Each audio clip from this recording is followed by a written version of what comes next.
Hello दोस्तों, welcome to asset classes. इस video में हम लोग मोस्ट इंपॉर्टेंट करंट अफेयर्स के बारे में डिस्कस करेंगे, जिसमें हम लोग 2 तारीख से लेके 8 जून तक के जो भी इंपॉर्टेंट करंट अफेयर्स होंगे उसको डिस्कस करेंगे।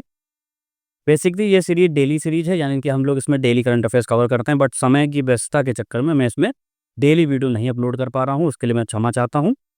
लेकिन इस वीडियो में मैंने पूरी कोशिश करी है कि जो इस हफ्ते के जितने भी इंपॉर्टेंट न्यूज़ हैं उन सबको कवर किया जाए, जिससे कि आपके कोई भी ऐसा पॉइंट ना छूटे जो आपके एग्जाम पॉइंट ऑफ व्यू से बहुत ज़्यादा ज़रूरी होते हैं। ठीक है, तो फिर से मैं माफ़ी चाहता हूँ आप लोगों से कि मैं डेली अपलोड नहीं कर पा रहा हूँ, लेकिन आर ओ की जो हमारी सीरीज़ है, जो हम डे बाई सीरीज़ चला रहे हैं, वो हमारी डेली अपलोड हो रही है। डे 7 तक जो है हमने अपलोड कर दिया है। अगर आपने नहीं देखा है जाके देख लो, चैनल को सब्सक्राइब कर लो, प्लेलिस्ट मैंने पूरी बनाई हुई है, जाके उसकी वीडियोस देख लो। ज़्यादा लंबी वीडियोस नहीं है, 10-10 मिनट की वीडियोस हैं, उसमें आपके जितने भी इंपॉर्टेंट क्वेश्चन हैं सारे कवर हो जाएंगे, और जो भी आप अपने तैयारी के दौरान क्वेश्चन नहीं कर पाए हैं या फिर जो टॉपिक आप कवर नहीं कर पाए हैं, वो सारे आपको उस वीडियो को देखने को मिल जाएंगे। ठीक है, तो अब बात करते हैं इस वीडियो की। तो इसमें हम लोग 2 तारीख से लेकर 8 जून तक के जितने इंपॉर्टेंट करंट अफेयर्स हैं उनको हम डिस्कस करेंगे आज। तो बढ़ते हैं आप डिस्कशन की तरफ। तो अगर आपको इसकी पीडीएफ चाहिए या फिर कोई भी आपको पीडीएफ चाहिए, तो वो आपको मिलेगी मेरे टेलीग्राम चैनल पे। लिंक मैंने दिया हुआ है डिस्क्रिप्शन में। एसिड क्लासेस के नाम से आपको चैनल मिल जाएगा। इस तरीके का आपको चैनल देखने को मिलेगा, आप जाके ज्वाइन कर लो। इसमें जितनी भी अपडेट्स होंगी, जो भी क्विज़ चलेंगी, वो सब इसी चैनल पे चलेंगी। ठीक है, एक बार इसमें एडिक्वेट अमाउंट में लोग आ जाएँ, तब मैं जो है इस चैनल को जो है वो स्टार्ट करूँगा, और अभी जो है आप उसको ज्वाइन कर लो। सारी पीडीएफ मैं इसमें अपलोड कर दूँगा। अब जो है समझते हैं हमें कौन-कौन सी न्यूज़ करनी है। तो सबसे पहले क्वेश्चन ऑफ द डे, यानी कि आपको इसका आंसर कमेंट में मुझे बताना है कि Shiva crater is located near which of the following places in India. यानी कि शिवा क्रेटर जो है वो किस एरिया के पास, यानी कि किस प्लेस के पास आपको देखने को मिलता है। ऑप्शन में है मुंबई, चेन्नई, कोचीन, पुरी। इसका आपको आंसर बताना है मुझे कमेंट में। ठीक है, अब समझते हैं कि हमको कौन कौन से इंपॉर्टेंट डे पढ़ने हैं जो इस हफ्ते निकले हैं। तो सबसे पहले 1 जून को आया था वर्ल्ड मिल्क डे। ठीक है, 1 जून को ही मनाया गया है ग्लोबल पेरेंट्स डे। 2 जून को बेसिकली मनाया जाता है इंटरनेशनल सेक्स वर्कर्स डे। 2 जून को ही मनाया जाता है तेलंगाना फॉर्मेशन डे। ठीक है, आपको एक और क्वेश्चन का आंसर बताना है कि तेलंगाना जो है वो हमारे देश का कौन सा राज्य था। ठीक है, 2 जून 2014 को ये बना हुआ है। आपको बस इतना बताना है कि कौन से नंबर का राज्य बना है। ठीक है, 3 जून की अगर हम बात करते हैं तो वर्ल्ड बाइसिकल डे मनाया जाता है। 4 जून को मनाया जाता है international day of innocent children victims of aggression. ये थोड़ा सा इंपॉर्टेंट हो जाएगा क्योंकि इसमें चिल्ड्रन की बात हो रही है, नहीं कि चाइल्ड की बात हो रही है। उसके बाद 5 जून की बात करते हैं तो वर्ल्ड एनवायरनमेंट डे मनाया जाता है, मोस्ट इंपॉर्टेंट डे है। लास्ट वीडियो में मैंने इसकी थीम को भी डिस्कस किया है कि इस साल इस डे की थीम क्या थी। आपको कमेंट में इसका भी आंसर बताना है। अगर आपने नहीं देखी वीडियो जाके देख लो। वर्ल्ड एनवायरनमेंट डे की थीम बहुत इंपॉर्टेंट है क्योंकि आपका आर ओ का पेपर भी आने वाला है। ठीक है, और यूपी पीसीएस का भी पेपर जो है वो लगा हुआ है आगे 12 अक्टूबर को। ठीक है, तो हो सकता है उसमें इस तरीके की थीम पूछ सकता है आपसे, इसलिए इसका आंसर भी बता दीजिएगा आप मुझे। 7 जून की बात करते हैं तो वर्ल्ड फूड सेफ्टी डे मनाया जाता है। 8 जून की बात करते हैं तो वर्ल्ड ब्रेन ट्यूमर डे मनाया जाता है, और 8 जून को ही वर्ल्ड ओशियन डे मनाया जाता है। ठीक है, अब ये जो सेगमेंट था ये आपके यूपी पीसीएस के पॉइंट ऑफ व्यू से बहुत ज़्यादा ही इंपॉर्टेंट है, क्योंकि अगर हम देखें तो 2024 का जो पेपर हुआ है उसमें इतने सारे क्वेश्चन आए हैं जो कि डे से रिलेटेड थे। ठीक है, अब आप एक साथ बैठ के तो याद नहीं कर पाओगे कि 1 जून को कौन सा दिन मनाया गया है, इसलिए डेली डेली कवर करते रहो। वीडियोज़ के माध्यम से मैं आपको कवर कराता जा रहा हूँ, तो इसलिए जो है ये सेगमेंट आपके लिए बहुत इंपॉर्टेंट था। ठीक है, अब जो है हम समझते हैं कि हमको कौन-कौन सी न्यूज़ को कवर करना है जो कि इस हफ्ते की इंपॉर्टेंट थी। तो सबसे पहली न्यूज़ जो है वो बेसिकली गवर्नमेंट ऑफ इंडिया की तरफ से है। गवर्नमेंट ऑफ इंडिया ने अभी रिसेंटली एक आयुष निवेश सारथी पोर्टल लॉन्च किया है। अब इस पोर्टल का मतलब क्या है, यानी कि इस पोर्टल का उद्देश्य क्या है, तो ये बेसिकली जो है प्रमोट करेगा investments in traditional wellness system. ठीक है, जो ट्रेडिशनल वेलनेस सिस्टम होता है उसको प्रमोट करने के लिए इसको लॉन्च किया गया है। और इसको डेवलप किसने किया है, तो वो किया है मिनिस्ट्री ऑफ आयुष ने। इसने कोलैबोरेशन किया है इन्वेस्ट इंडिया के साथ। इन दोनों ने मिलकर जो है इस तरीके का पोर्टल बनाया है जिसको अभी लॉन्च किया गया है। ये बेसिकली पोर्टल ऑफर करता है हमको सिंगल विंडो इंटरफेस, जो कि पॉलिसी इन्फॉर्मेशन प्रोवाइड कराता है, इंसेंटिव स्कीम्स के बारे में बताता है, इन्वेस्टमेंट रेडी प्रोजेक्ट्स के बारे में बताता है, और रियल टाइम सपोर्ट हमको प्रोवाइड करता है। ठीक है, तो ये बेसिकली याद रखना, आयुष निवेश पोर्टल, थोड़ा सा नाम से भी याद हो जाएगा, मिनिस्ट्री ऑफ आयुष ने लॉन्च किया है। कोलैबोरेशन याद रखना कि इन्वेस्ट इंडिया के साथ किया है। ठीक है, आप समझते हैं अगली न्यूज़। तो तमिलनाडु गवर्नमेंट ने अभी रिसेंटली ग्रेटर फ्लेमिंगो सेंचुरी जो है वो डिक्लेयर करी है। अब ये कहाँ पे करी है, तो बेसिकली रामनाथपुरम डिस्ट्रिक्ट है तमिलनाडु में, और वहाँ पे एक जगह है धनुषकोडी, वहाँ पर जो है इसको डिक्लेयर करने की घोषणा करी है। ये basically gulf of Mannar biosphere reserve में लोकेटेड है। एक क्वेश्चन आपका यहाँ से रेडी हो जाता है, gulf of Mannar biosphere reserve वो कहाँ पे है, वो है तमिलनाडु में। ठीक है, इसके बाद जो बेसिकली जो है वेटिंग ग्रेटर फ्लेमिंगो को प्रोटेक्ट करने के लिए जो है ये लॉन्च किया गया है। इसकी अगर मैं आईयूसीएन स्थिति के बारे में बात करता हूँ, यानी कि आईयूसीएन ने जो है इसको किस कैटेगरी में रखा है, तो वो रखा है लीस्ट कंसर्न कैटेगरी में, ठीक है। क्योंकि आईयूसीएन के बारे में हम जानते हैं कि जो भी स्पीशीज़ हैं उनकी स्थिति के बारे में बताता है कि वो इंडेंजर्ड हैं, ठीक है, कि इंस्टिंक्ट हैं, लीस्ट कंसर्न है। तो उसी तरीके से फ्लेमिंगो के बारे में भी जो बताया गया है, तो लीस्ट कंसर्न कैटेगरी में इसको रखा गया है। यूपीएससी के पॉइंट ऑफ व्यू से थोड़ा-सा ये चीज़ इंपॉर्टेंट हो जाती है, क्योंकि स्टेटमेंट में आपसे क्वेश्चन पूछ लेगा कि ग्रेटर फ्लेमिंगो जो है बेसिकली किस कैटेगरी में आता है आईयूसीएन की। या तो आपसे डायरेक्ट ये पूछ लेगा कि लीस्ट कंसर्न कैटेगरी में आता है, या फिर आपसे कुछ और इसके जगह ट्रांसफर दे सकता है क्योंकि एंडेंजर्ड कैटेगरी में आता है। तो ये थोड़ा-सा याद रखना कि आईयूसीएन की लीस्ट कंसर्न कैटेगरी में ये आता है, ठीक है। बढ़ते हैं नेक्स्ट न्यूज़ की तरफ। तो यहाँ पे क्या है कि हमारे देश के जो प्रधानमंत्री हैं, यानी कि नरेंद्र मोदी जी ने वर्ल्ड एनवायरनमेंट डे पे एक प्लांट जो है वो लगाया है, जो कि अपने घर में, जो उनका साविल लोक कल्याण मार्ग में जो उनका घर है, वहाँ पर उन्होंने एक प्लांट लगाया है। उस प्लांट का क्या नाम है, तो उन्होंने सिंदूर प्लांट को जो है वो लगाया है। ये बेसिकली बहुत इंपॉर्टेंट हो सकता है आपके लिए, क्योंकि अभी आप रिसेंटली देखा था, हमने जो है ऑपरेशन सिंदूर लॉन्च किया था पाकिस्तान के खिलाफ, जो पहलगाम अटैक हुआ था। इसी से रिलेटेड ये है सिंदूर जो है वो इंपॉर्टेंट हो जाए। अभी सिंदूर प्लांट अभी चर्चा में है, ऑपरेशन सिंदूर, तो हो सकता है आपसे ये सवाल पूछ ले। और यहाँ पर जो इसका साइंटिफिक नेम की अगर मैं बात करता हूँ, तो बिक्सा ऑर्लेना जो है इसका साइंटिफिक नेम है। यूपी पीसीएस के पॉइंट ऑफ व्यू से मैं बताता चलूँ आपको, तो हो सकता है आपसे इसका डायरेक्ट क्वेश्चन यही पूछ ले कि इसका साइंटिफिक नेम क्या है। इस करंट के क्वेश्चन को लेके वो स्टैटिक पार्ट्स आपसे पूछ सकता है, क्योंकि रिसेंटली आप देख रहे हैं कि 2024 का पेपर किस तरीके से डायनेमिक हो रहा है। आपसे डायरेक्टली करंट अफेयर्स बहुत रेयर पूछे जा रहे हैं, उसका स्टैटिक पार्ट पूछे जा रहा है, क्योंकि इससे जो रटने का जो तरीका है, लोगों का जो रटने वाले छात्र निकल के आ रहे हैं, जो कि समझते नहीं चीज़ों को, उनके रेशियो को कम करने के लिए इस तरीके के पेपर बनाए जा रहे हैं। तो यहाँ पर याद रखना कि बिक्सा ऑयलेना इसका साइंटिफिक नेम है, सिंदूर प्लांट पर, ठीक है। अगली न्यूज़ समझ लेते हैं।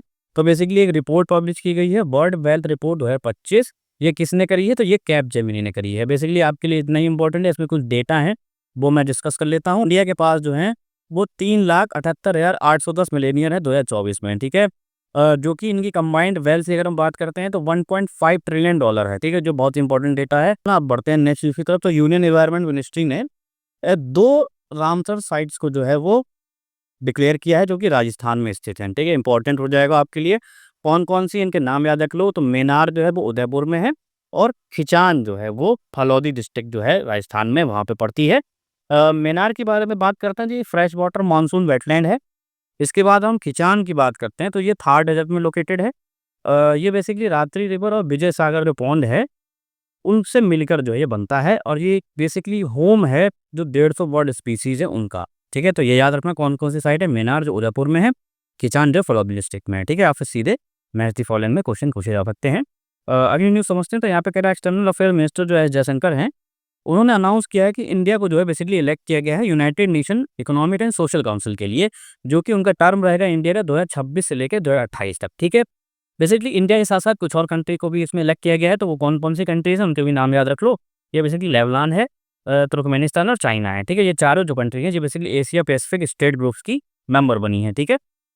उसके बाद अगर बात करते हैं तो इसकी गठन की बात करते हैं, जो ये संस्थान है, ये बेसिकली 1945 में इसका गठन किया गया है, यूएन चार्टर के तहत इसको बनाया गया है, और ये 6 मेन ऑर्गन्स जो यूनाइटेड नेशन है, उसका एक पार्ट है, ठीक है। ये याद रखना, ये इंपॉर्टेंट हो जाएगा आपके लिए। इसके हेडक्वार्टर की अगर बात करें तो न्यूयॉर्क में स्थित है, ठीक है। हेडक्वार्टर बहुत इंपॉर्टेंट हो जाएंगे, कहाँ-कहाँ पे स्थित है, तो एक लिस्ट बना लेना आप लोग कि न्यूयॉर्क में कौन-कौन से स्थित हैं, जिनेवा कौन-कौन से स्थित हैं, इससे आपको पढ़ने में आसानी होगी। अगर आप नहीं बना पाओगे तो मैं इसकी पीडीएफ बना के दे दूँगा, अपना टेलीग्राम पे जाते हैं, वहाँ से पढ़ लेना। तो यहाँ पर जो हमने इस हफ्ते की जितनी भी इंपॉर्टेंट न्यूज़ थी वो कवर करी हैं। अब कुछ लॉन्ग न्यूज़ और कुछ रिवीजन भी कर लेते हैं, जो हमने पिछले हफ्ते पढ़ा है। तो अब जो है हम लोग रिवीजन की तरफ बढ़ते हैं कि हमने क्या-क्या चीज़ें देखी हैं। तो आप इसको आराम से पढ़ो और एंड तक वीडियो ज़रूर देख लेना। सबसे पहले एक जो प्रोग्राम लॉन्च किया गया है वो है क्लीन प्लांट प्रोग्राम। ये बेसिकली गवर्नमेंट ऑफ इंडिया ने लॉन्च किया है, और इसको जो है लॉन्च किया गया है वो है महाराष्ट्र में। अब इस प्रोग्राम का अगर आप ऑब्जेक्टिव समझेंगे तो फार्मर्स को certified disease free planting material देना, ताकि उनकी क्रॉप जो है वो हेल्दी हो सके और यील्ड जो है वो ज़्यादा हो सके। फोकस क्रॉप की अगर हम बात कर लेते हैं, इसमें कौन-कौन सी क्रॉप पे फोकस किया गया है, तो उसमें जो है ग्रेप्स यानी कि अंगूर पे किया गया है फोकस, ऑरेंज पे और पोमीग्रेनेट जो अनार होते हैं उस पर जो है इसमें फोकस किया गया है। हालाँकि अभी तो ये प्रोग्राम महाराष्ट्र में लॉन्च किया गया है, बट इन फ्यूचर इसको पैन इंडिया यानी कि पूरे इंडिया में जो है लॉन्च करने का प्रोग्राम बनाया गया है, ठीक है। तो अब जो है एक अपॉइंटमेंट के बारे में समझते हैं। तो ली जे म्योंग जो हैं, उन्होंने 14th प्रेसिडेंट की ओथ ले ली है साउथ कोरिया की, ठीक है। ये इंपॉर्टेंट हो सकता है एग्जाम पॉइंट ऑफ व्यू से, डायरेक्ट करंट अफेयर्स का क्वेश्चन इसमें बनता है। तो अब आगे बढ़ते हैं। तो आगे जो है हमारे देश के जो प्रधानमंत्री हैं यानी कि नरेंद्र मोदी जी, उन्होंने एक इंपॉर्टेंट मीटिंग और समिट को एड्रेस किया है, तो वो है 81st IATA annual general meeting and world air transport summit. ठीक है, अब IATA क्या है? तो IATA बेसिकली जो है वो इंटरनेशनल एयर ट्रांसपोर्ट एसोसिएशन है। इसकी स्थापना की अगर मैं बात करूं तो ये 1945 में स्थापित किया गया था हवाना में, और ये बेसिकली जो है प्रमोट करता है सेफ, सिक्योर और इकोनॉमिक ग्लोबल एयर ट्रांसपोर्ट को। ये न्यूज़ आपके लिए इसलिए इंपॉर्टेंट है क्योंकि ये ऐसी पहली समिट है जो इंडिया में हो रही है 42 ईयर्स के गैप के बाद। यानी कि इससे पहले जो समिट हुई है इंडिया में वो हुई है 1983 में।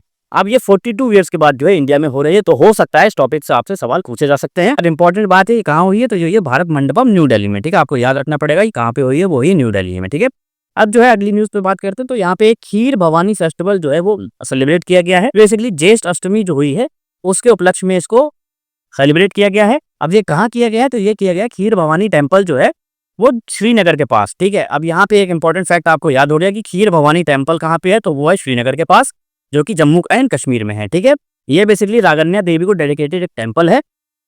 इसकी जो स्थापना की गई थी वो की गई थी महाराजा प्रताप सिंह के द्वारा 1912 में। इसके बाद इसको रेनोवेट किया गया है महाराजा हरि सिंह के द्वारा। ठीक है, तो ये सारे फैक्ट आपको याद रखने हैं। सबसे पहला फैक्ट कि ये फेस्टिवल कहाँ मनाया गया है और ये मंदिर कहाँ पे लोकेटेड है। तो पहले जो न्यूज़ है वो एक स्कीम है जो मिनिस्ट्री ऑफ होम अफेयर्स ने लॉन्च की है। इस स्कीम का नाम है ऑनररी रैंक प्रमोशन स्कीम। ठीक है, ये एक सेंट्रल आर्म पुलिस फोर्स यानी कि जो CAPF है और आसाम राइफल के जो रिटायरिंग पर्सनल होते हैं उनके लिए ये स्कीम लॉन्च की गई है। इस स्कीम के माध्यम से ये बताया गया है कि CAPF या फिर असम राइफल से कोई भी जवान या जूनियर ऑफिसर का रिटायर होता है, जैसे कि कांस्टेबल हो गया, ठीक है, head constable, assistant sub inspector हो जाते हैं, इसमें सब इंस्पेक्टर हो जाते हैं, वो अगर रिटायर होते हैं तो उनको एक ऑनररी प्रमोशन मिलेगा। इसका अर्थ ये हुआ कि जो भी रैंक पर रिटायर हो रहे हैं उनको एक लेवल ऊपर का जो है ऑनररी रैंक दिया जाएगा। लेकिन यहाँ पे एक इंपॉर्टेंट बात ये है कि ये केवल उनके रिटायरमेंट के डे पे ही दिया जाएगा। इसका पूरा मोटिव क्या है, तो इस स्कीम का मेन ऑब्जेक्टिव ये है कि रिटायरिंग जवान और ऑफिसर की इज्जत की जाए, उनको प्राइड दिया जाए और उनके मोराल को जो है बूस्ट किया जाए। ठीक है, तो इस स्कीम का पूरा एम ये है और आपको ये याद रखना है कि किस मिनिस्ट्री के द्वारा ये लॉन्च की गई है। ठीक है, तो वो की गई है मिनिस्ट्री ऑफ होम अफेयर्स के द्वारा। आगे बढ़ते हैं, तो आगे एक और इनिशिएटिव है जो कि स्कीम के ही ऊपर है। तो बेसिकली क्या है, ये इंडियन पोस्ट ने लॉन्च किया है। ये topic basically UPSC current affairs के लिए काफी इंपॉर्टेंट हो सकता है क्योंकि ना ये डिजिटल पब्लिक इंफ्रास्ट्रक्चर के विजन को आगे बढ़ाता है। ठीक है, यहाँ पे बात कर लेते हैं कि Dhruva digital access system basically है क्या। तो बात यह है कि ध्रुवा का फुल फॉर्म अगर हम बोले तो digital hub for reference and unique virtual address इसकी फुल फॉर्म है। इसके बाद अगर हम बात करें तो ये एक जियो कोडेड, स्टैंडर्डाइज और इंटरऑपरेबल डिजिटल एड्रेस सिस्टम होगा, जिसका मेन एम है इंडिया में हर फिजिकल एड्रेस को एक यूनिक डिजिटल आइडेंटिटी देना। इसके अलावा ये सिस्टम एक nation wide digital address DPI यानी कि डिजिटल पब्लिक इंफ्रास्ट्रक्चर बनाने की तरफ एक बड़ा कदम होने वाला है। जिस तरीके से आधार होता है और UPI ID होती है, उसी तरीके से जो है इसको बनाने का एक प्लान किया जा रहा है। ठीक है, तो ये एक थोड़ा सा प्ले इंपॉर्टेंट हो सकता है।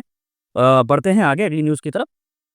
तो अगली न्यूज़ बेसिकली बहुत ही इंपॉर्टेंट आर्कियोलॉजिकल डिस्कवरी के बारे में है जो अभी न्यूज़ में है, और तमिलनाडु के कन्याकुमारी डिस्ट्रिक्ट जो है इसकी खोज की गई है। बेसिकली बात यह है कि यहाँ पर नियोलिथिक एज के रॉक ग्रुप्स जो है मिले हैं जो वेपन्स को शार्पन करने के लिए यूज होते थे। ये discovery basically archaeological survey of India ने की है, जिसको हम शॉर्ट में ASI बोल देते हैं। थोड़ा सा डिटेल में अगर हम चर्चा करते हैं तो बेसिकली क्या है ना कि ये ग्रुप जो है बेसिकली 10,000 BCE के माने जा रहे हैं। यानी इसका अर्थ अगर मैं बताऊं तो ये नियोलिथिक एज के बिल्कुल शुरुआत के समय के माने जा रहे हैं। इन ग्रुप्स का यूज जो है लोग अपने स्टोन टूल्स को और वेपन्स को जो है तेज करने में यानी कि उनको शार्प करने के लिए करते थे। ठीक है, अब आगे बढ़ते हैं तो अगली न्यूज़ समझते हैं। तो वो है basically national Florence Nightingale award 2025 के बारे में। बेसिकली बात यह है कि हमारे देश के जो राष्ट्रपति हैं उन्होंने वर्ष 2025 के लिए जो है नेशनल फ्लोरेंस नाइटिंगेल अवार्ड जो है वो राष्ट्रपति भवन में प्रदान किए हैं। ये अवार्ड बेसिकली उन नर्सेस को दिया जाता है जो हेल्थ केयर में, एजुकेशन में या एडमिनिस्ट्रेशन में जो है एक्सेप्शनल जो है सर्विस करती है। ठीक है, तो उनके काम को जो है वो प्रमोट करने के लिए, उनके काम को जो है एक अवार्ड देने के लिए, उनको सम्मानित करने के लिए इस तरीके का अवार्ड दिया गया है। इसका नाम बेसिकली जो है फ्लोरेंस नाइटिंगेल के नाम पे रखा गया है। नाम से आप समझ रहे होंगे बेसिकली जो एक मॉडर्न नर्सिंग की फाउंडर मानी जाती है। ठीक है, तो यहाँ पर हमने जितनी भी शॉर्ट न्यूज़ थी वो कवर करी। अब थोड़ा सा हम लॉन्ग न्यूज़ की तरफ बढ़ते हैं। तो सबसे पहले हमको जो पढ़नी है न्यूज़ है पर्सनालिटी एंड पब्लिसिटी राइट्स। ठीक है, अब ये क्या है, देखो इससे क्वेश्चन भी आ चुका है यूपीएससी से प्रीवियस ईयर में। अगर आप जाके देखेंगे तो मुझे एग्जैक्ट ईयर नहीं याद आ रहा है, बट इससे क्वेश्चन जरूर आया हुआ है। ठीक है, तो आप जाके प्रीवियस ईयर में देखना। अब आगे समझते हैं ये न्यूज़ बेसिकली कॉन्टेक्स्ट में क्यों है। तो बात ये है कि यही दिल्ली हाई कोर्ट ने बहुत ही ज़्यादा एक डायनामिक डिसीजन लिया है। बेसिकली बात ये है कि इसमें बेसिकली जो सद्गुरु रेशा फाउंडेशन के जो फाउंडर हैं, उनके नाम का, इमेज का, वॉइस का अनऑथराइज़ यूज़ किया जा रहा है। स्पेशली एआई जनरेटेड जो डीप फेक्स वीडियोज़ होती हैं, आप देखते हैं, उसके माध्यम से जो इनके फेक इंटरव्यूज़ चलाए जा रहे हैं, ठीक है?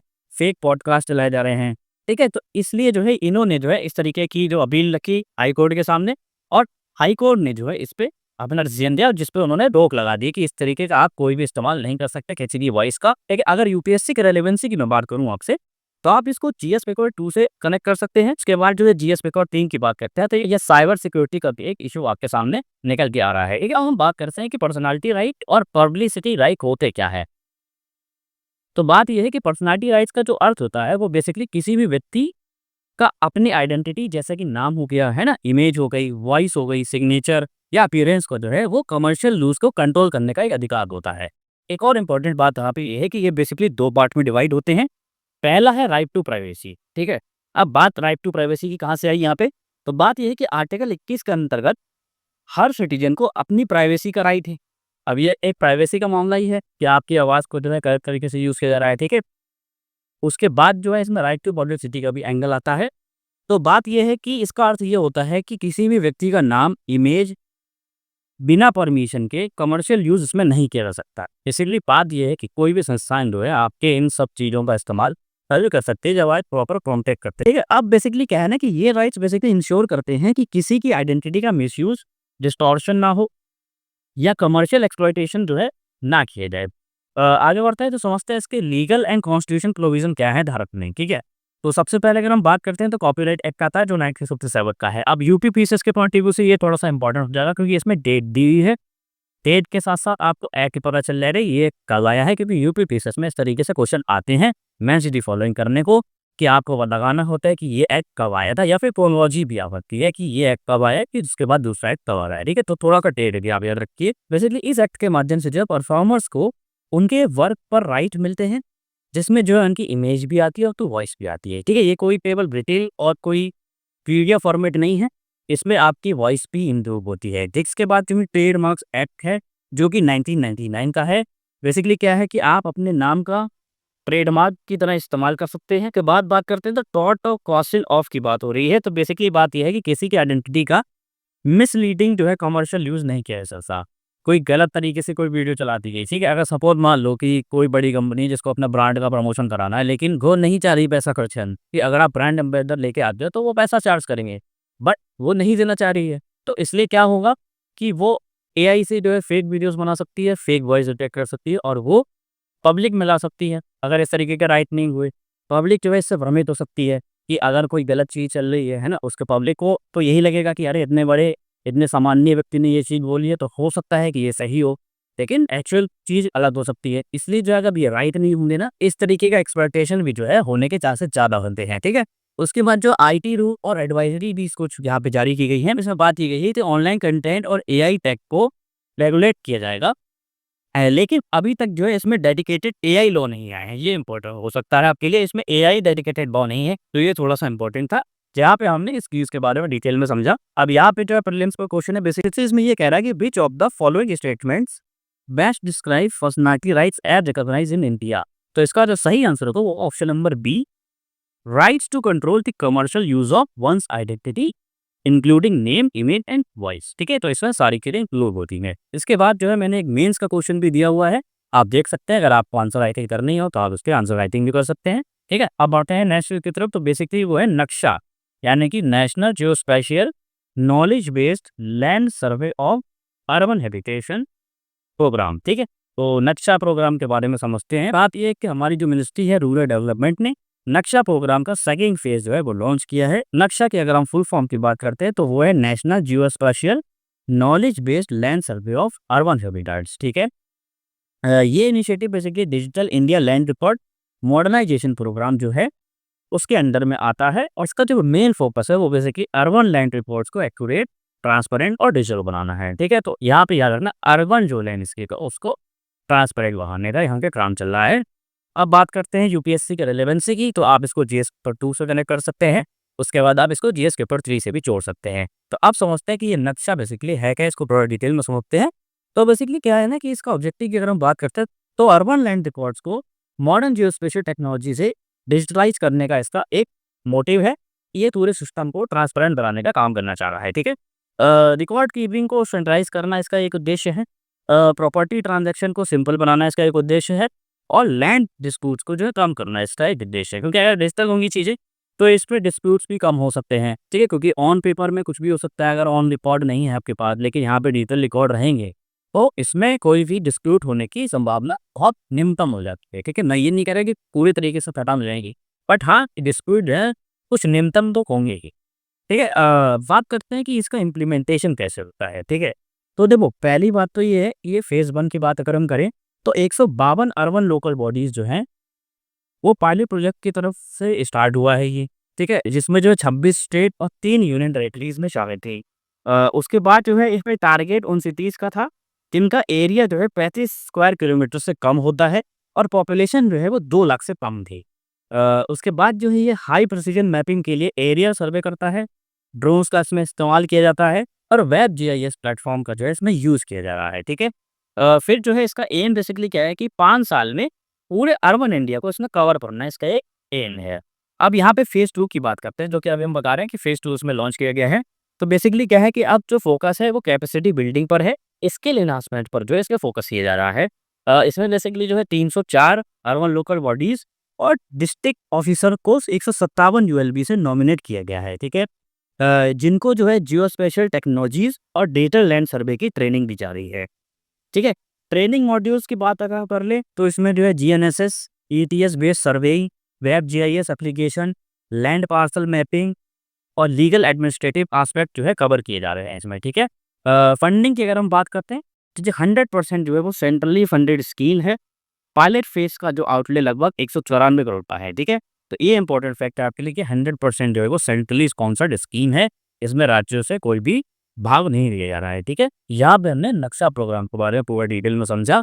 अब जो है इसका प्रीलिम्स से रिलेटेड क्वेश्चन है कि the Naksha programme recently in news in this primarily related to, तो इसका सही आंसर होगा वो option number A, urban land report digitisation, ठीक है। यहाँ पर हमने मेंस का क्वेश्चन दिया हुआ। यहाँ पर जो हमको सबसे इंपॉर्टेंट न्यूज़ कवर करनी है वो है हाई कोर्ट के जज का इम्पीचमेंट की क्यों चर्चा में है। तो बेसिकली बात ये कि सरकार जो है उसने जो है घोषणा की है कि वो इम्पीचमेंट मोशन लेके आएगा। जस्टिस यशवंत वर्मा जी जो हैं इलाहाबाद हाई कोर्ट के जस्टिस हैं, उनके खिलाफ एक इम्पीचमेंट मोशन लेके आने वाली, जो कि अपकमिंग मानसून सेशन आने वाला है उसमें, ठीक है। इसलिए जो है ये न्यूज़ आपकी चर्चा में है। यूपीएससी की रेलेवेंसी की अगर हम बात करते हैं तो जीएस पेपर 2 से आप इसको डायरेक्टली लिंक कर सकते हैं, और उसके बाद एथिक्स से भी आप इसको जोड़ सकते हैं, जिसमें आप जुडिशियली अकाउंटेबिलिटी की, चेक्स एंड बैलेंस की जो है यहाँ पे बात कर सकते हैं, ठीक। अब आगे बढ़ते हैं तो संवैधानिक प्रावधानों पर भी चर्चा कर लेते हैं कि संविधान में जो है कौन कौन से प्रावधान दिए गए हैं जो कि इम्पीचमेंट से संबंधित है। तो यहाँ पर आपको 2 आर्टिकल याद रखने हैं, एक आर्टिकल 124, एक आर्टिकल 217। अब इसमें क्या बात करेगी तो इसमें बताया गया है कि जो सुप्रीम कोर्ट के और हाई कोर्ट के जो जज होते हैं उनको प्रेसिडेंट द्वारा रिमूव किया जा सकता है। इसके 2 मेन फैक्टर बताए गए हैं, एक तो प्रूव्ड मिसबिहेवियर और दूसरा इनकैपेसिटी, ठीक है। उसके बाद अगर हम बात करते हैं कि इनको रिमूवल के लिए एक मोशन की जो है जरूरत पड़ती है, जो कि पास होना चाहिए बोथ द हाउसेस, यानी कि लोकसभा और राज्यसभा से जो है ये पास होना चाहिए, तभी जो है ये इम्पीचमेंट के प्रोसेस में आएगा। और एक चीज याद रखना कि ये जो मोशन जो पास होगा वो बेसिकली स्पेशल मेजोरिटी से पास होना चाहिए, ठीक है। सिंपल मेजोरिटी से पास नहीं होगा, स्पेशल मेजोरिटी से इसको पास होना चाहिए। और एक और इंपॉर्टेंट फैक्ट अगर हम बात करते हैं तो मिसबिहेवियर और इनकैपेसिटी जो है वो संविधान में कहीं भी डिफाइन नहीं है, ठीक है। हालांकि इससे रिलेटेड कई बार सवाल भी उठते रहे हैं कि आप इसको प्रूफ कैसे करेंगे, क्योंकि संविधान में इसकी कहीं भी चर्चा नहीं की गई है, ठीक है। तो यहाँ पर हमने इसके कॉन्स्टिट्यूशन प्रोविजन जाने। अब समझते हैं कि इसका प्रोसेस क्या होता है। तो एक एक्ट याद रखना, जजेस इंक्वायरी एक्ट 1968, ये थोड़ा सा इंपॉर्टेंट हो जाता है अगर आप मेंस के आंसर राइटिंग करते हैं तो आप इसको अगर लिख सकते हैं, अगर आप इस तरीके के क्वेश्चन को डील कर रहे हैं, ठीक है। अब इस एक्ट में क्या बताया गया है, तो इसमें यह बताया गया है तो इसका जो इनिशिएशन होगा, यानी कि इसको जो लाया जाएगा वो बेसिकली साइन किया जाएगा 100 लोकसभा के मेंबर्स और 50 राज्यसभा के मेंबर्स के द्वारा, तभी जो है इस तरीके के मोशन को पटल पे जो है लाया जा सकता है। ये बेसिकली सबमिट होगा स्पीकर को, जो कि लोकसभा में, और चेयरमैन जो राज्यसभा में होते हैं उनको जो है सबमिट किया जाएगा। अब इसके एडमिशन की बात करते हैं तो स्पीकर और चेयरमैन जो है या तो इसको एडमिट कर सकते हैं, एक्सेप्ट कर लें, या फिर इसको रिजेक्ट भी कर सकते हैं। जो कि मोशन सदन के द्वारा पास किया जाएगा उसको जो है वो स्पीकर या फिर चेयरमैन, उसके पास चॉइस होती है कि या तो वो उसको एक्सेप्ट करेगा या फिर उसको रिजेक्ट कर सकता है, ठीक है। अब इस पे इसके बाद अगर वो एक्सेप्ट कर लेता है तो इस पे इन्वेस्टिगेशन होती है। अब इस इन्वेस्टिगेशन में 3 मेंबर की कमेटी बनती है। उसमें कौन कौन शामिल होता है, तो इसमें सुप्रीम कोर्ट के जज शामिल होते हैं, chief justice of high court शामिल होते हैं, और एक डिस्टिंग्विश्ड जूरिस्ट शामिल होता है। इन तीनों को मिला के एक समिति का गठन किया जाता है जो कि इन्वेस्टिगेशन करती है कि जो चार्ज लगे हैं वो सही में एक्चुअली में जो है वैलिड है या फिर इनवैलिड है, ठीक है। उसके बाद जो है अगर ये कमेटी अप्रूव कर देती है कि जो भी रिस्पेक्टेड जो भी हमारे जज हैं, अगर वो इस तरीके से प्रूवन गिल्टी पाए जाते हैं, तो जो है मोशन जो है फिर से हाउस के पास आता है। अब जो ये मोशन आया है सदन के पास, ये मोशन जो है basically must be passed by each house with a special majority. ये जो मोशन है ये पास तभी हो सकता है जब ये स्पेशल मेजोरिटी से पास होना चाहिए। अब यहाँ पे स्पेशल मेजोरिटी से क्या अर्थ हो सकता है, तो बेसिकली जो है majority of the total membership और 2/3 members of the present and voting.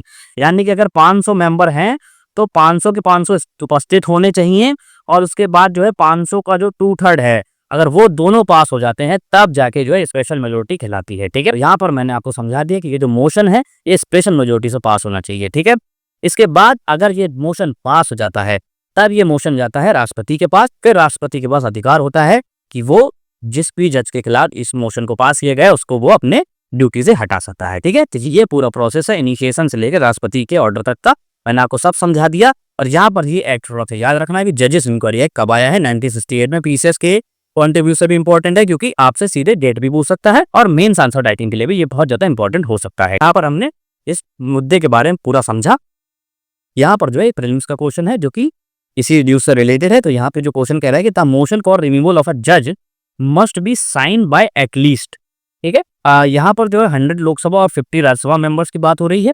उसके बाद जो है 50 लोकसभा और 100 राज्यसभा मेंबर्स होने चाहिए, या फिर 1/10 मेंबर्स ऑफ ईच हाउस, और या 1/3 मेंबर्स ऑफ ईच हाउस, ठीक है। इसका जो सही आंसर होगा वो होगा ऑप्शन नंबर ए। 100 जो है लोकसभा के मेंबर होने चाहिए, 50 राज्यसभा के लोगों के द्वारा ये साइन होना चाहिए जो कि स्पीकर के पास जाएगा ये मोशन, ठीक है। इसके बाद जो है ये मेंस का मैंने क्वेश्चन दिया हुआ है, अगर आप आंसर राइटिंग करना चाहते हैं तो आप इसको लिख सकते हैं, जिससे कि आप अपने आंसर को रिव्यू कर सके कि आपने कितना समझा है इस टॉपिक से। अब बढ़ते हैं अगली न्यूज की तरफ। तो अगली न्यूज बेसिकली ये जो 22nd सांग्रीला डायलॉग हुआ 2025, उसके बारे में। ये थोड़ा सा पीसीएस के पॉइंट ऑफ व्यू से आपके लिए बहुत इंपॉर्टेंट हो सकती है, क्योंकि पीसीएस में इस तरीके से सीधे डायरेक्ट क्वेश्चन बनते हैं। अगर 2024 का पेपर आप देखेंगे तो समिट से काफी ज्यादा क्वेश्चन पूछे गए हैं, तो थोड़ा सा आप इसको याद रखना। तो बढ़ते हैं इसके बारे में। तो चर्चा में क्यों है, तो बेसिकली हमारे जो देश के चीफ ऑफ डिफेंस स्टाफ है यानी कि सीडीएस जो है श्री अनिल चौहान जी, उन्होंने जो है वो रिप्रेजेंट किया है इंडिया को 22nd सांग्रीला डायलॉग 2025 में, ठीक है। ये बेसिकली जो है अपनी जो डिफेंस डिप्लोमेसी है भारत की, उसको जो है बूस्ट करने के लिए इस तरीके की इनिशिएटिव किया गया है, ठीक है। यूपीएससी रेलेवेंसी की अगर हम बात करते हैं तो आप सीधे इसको डीएस पेपर 2 से कनेक्ट कर सकते हैं, जिसका आप इंटरनेशनल रिलेशन से भी इसको जोड़ करते हैं। समझते हैं इस न्यूज के बारे में। तो सांग्रीला डायलॉग के बारे में थोड़ा समझ लेते हैं ये बेसिकली है क्या। तो ये जो ऑर्गेनाइज किया जाता है, ये किया जाता है international institute for strategic studies के द्वारा, ठीक है। ये हर साल हो रहा है, यानी कि ये ईयरली डायलॉग है। और सांग्रीला होटल जो सिंगापुर में है, वहां पे 2002 से ये किया जा रहा है, यानी कि यहाँ पे ये जो सांग्रीला डायलॉग हुआ है वो हुआ है सिंगापुर में। कब से हो रहा है, ये 2002 से हो रहा है, और ये एक एनुअल डायलॉग है, ठीक है, हर साल होता है। इसके बाद अगर हम सिग्निफिकेंस की बात करते हैं तो एशिया का ये सबसे बड़ा prestigious defence and security summit माना जाता है, ठीक है। यहाँ पर दुनिया भर के defence minister, military chiefs, policy makers और स्ट्रेटेजिक एक्सपर्ट्स जो है वो इकट्ठा होते हैं और डिस्कस करते हैं कि किस तरीके से डिफेंस मैकेनिज्म को जो है बढ़ाया जा सके। 2025 जो अभी जो रिसेंटली जो एडिशन हुआ उसके बारे में अगर हम बात करें तो ये 22nd एडिशन था। पीसीएस के पॉइंट ऑफ व्यू से याद रखना हो सकता है कि आपसे इस तरीके का क्वेश्चन पूछ ले कि सांग्रीला डायलॉग जो अभी हाल में हुआ है वो कौन सा एडिशन था, ठीक है। तो वो था 22nd एडिशन, याद रखना। इसमें पार्टिसिपेशन किया गया है 40 नेशंस के द्वारा। इसमें जो फोकस किया गया है, जो सिक्योरिटी चैलेंजेस आ रहे हैं इंडो पैसिफिक रीजन में, उस पर जो है इसमें फोकस किया गया है, ठीक है। यहाँ पर हमने सांग्रीला डायलॉग के बारे में पूरा समझ लिया। अब ये जो है प्रीलिम्स का क्वेश्चन है, आपको बताना है कि the Shangri La dialogue often seen in news is, ये जो है बेसिकली एक इकोनॉमिक समिट है फॉर ईस्ट एशियन नेशन के लिए। Asia's premier annual defence and security summit है ये। UN led climate change conference है ये। बायलैटरल नेवल एक्सरसाइज है जो कि इंडिया और सिंगापुर के मध्य कंडक्ट की जाती है, ठीक है। तो इसको जो सही आंसर होगा वो होगा option number B, Asia's premier annual defence security summit इसको बोला जाता है।